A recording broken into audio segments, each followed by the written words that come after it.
Hello दोस्तों। आप सभी कोई बहुत अच्छे होंगे, मैं भी बहुत अच्छी हूँ। आपका स्वागत है आपके अपने चैनल जिसका नाम है अपना मंजिल और मैं हूँ स्मृति। आज बहुत बहुत बहुत टाइम बाद मैं आप सबसे बात कर रही हूँ और मुझे सच में बहुत अच्छा लग रहा है। और मैंने मिनी ब्लॉग बोल लीजिए, मिनी वीडियोस बोल लीजिए, उसमें मैंने बताया कि मैंने 2 एग्ज़ाम दिए थे, यूपीएससी प्रीलिम्स और जेपीएससी का भी प्रीलिम्स दिया था, बट नहीं हुआ मेरा। और ऐसा नहीं है कि मैंने अच्छा पेपर नहीं दिया था। और मेरा दोनों पेपर में ओपिनियन डिफरेंट है। यूपीएससी का अगर बात किया जाए तो उसमें इस बार पेपर बहुत ही ज़्यादा वियर्ड आया था, बट एट द एंड बच्चे तो सिलेक्ट हुए हैं। तो इसका एक चीज़ निकाल सकते हैं कि अपने प्रिपरेशन में ही हमें बेटर होना पड़ेगा, हर दिन बेहतर, हर दिन इम्प्रूव करना पड़ेगा। सो इसके लिए मैं एक अलग से ही व्लॉग लेकर आऊँगी बहुत जल्द। और 2 बार दे दिया है मैंने, तो उससे ये मेरा सेकंड अटेम्प्ट था, तो बहुत ज़्यादा एक्सपीरियंस हो जाती है चीज़ों की। तो मैं अपनी एक्सपीरियंस से शेयर ज़रूर करूँगी। और दूसरा जो मैंने दिया था जेपीएससी का, तो उसका उसका पेपर वियर्ड नहीं था, रिज़ल्ट वियर्ड था अनफॉर्चुनेटली। और उसमें मेरा स्कोर भी ठीक था, बट पता नहीं क्या होता है, झारखंड का कोई भी एग्ज़ाम का रिज़ल्ट का कुछ भी मतलब पैर हाथ नहीं होता है। सो कुछ बोल नहीं सकते, बस यही बोल सकते हैं कि नेक्स्ट बार और ज़्यादा मेहनत करनी होगी, अपने आप को और बेटर बनाना होगा। इस व्लॉग में मेरा जो ये आज का स्टडी व्लॉग है, इसमें मैं एक और एग्ज़ाम का मैंने फॉर्म फिलअप किया है और मैं उसकी प्रिपरेशन स्टार्ट की हूँ। तो आप लोगों को बहुत जल्द बताऊंगी कि मैं किस एग्ज़ाम का प्रिपरेशन स्टार्ट कर रही हूँ। उससे पहले अगर आप भी यूपीएससी दिए थे इस बार, या फिर आपने भी जेपीएससी दिया था, तो प्लीज़ प्लीज़ अपने एक्सपीरियंस को बताइएगा। और अगर आप क्वालिफाई हो चुके हैं तो congratulations and all the very best for your mains exam. So answer writing बहुत ज़्यादा इम्पॉर्टेंट होता है, तो प्लीज़ प्लीज़ जो भी मेंस दे रहे हैं वो आंसर राइटिंग पे बहुत ज़्यादा फोकस कीजिएगा। ये मेरा पर्सनल सजेशन रहेगा।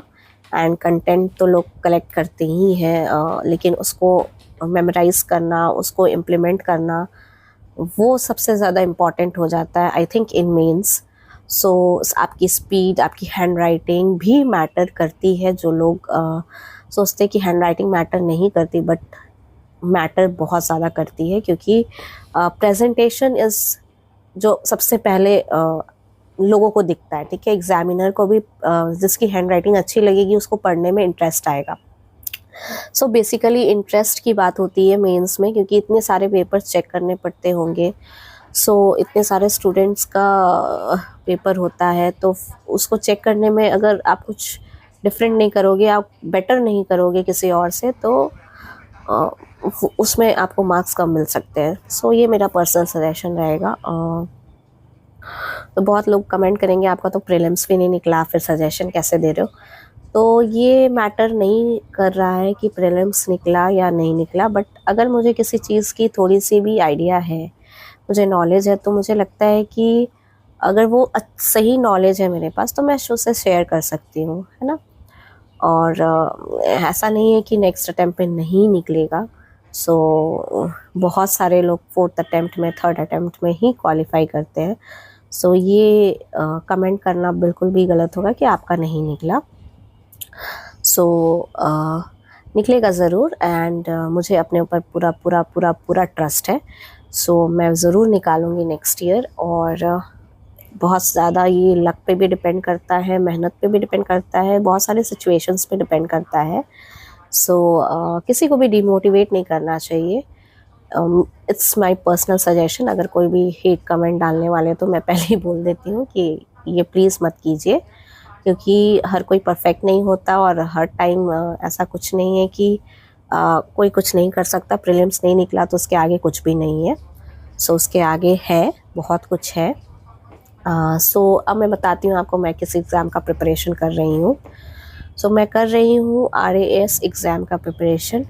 राजस्थान एडमिनिस्ट्रेटिव सर्विस का प्रिपरेशन, और ये मेरा पहला अटेम्प्ट रहेगा।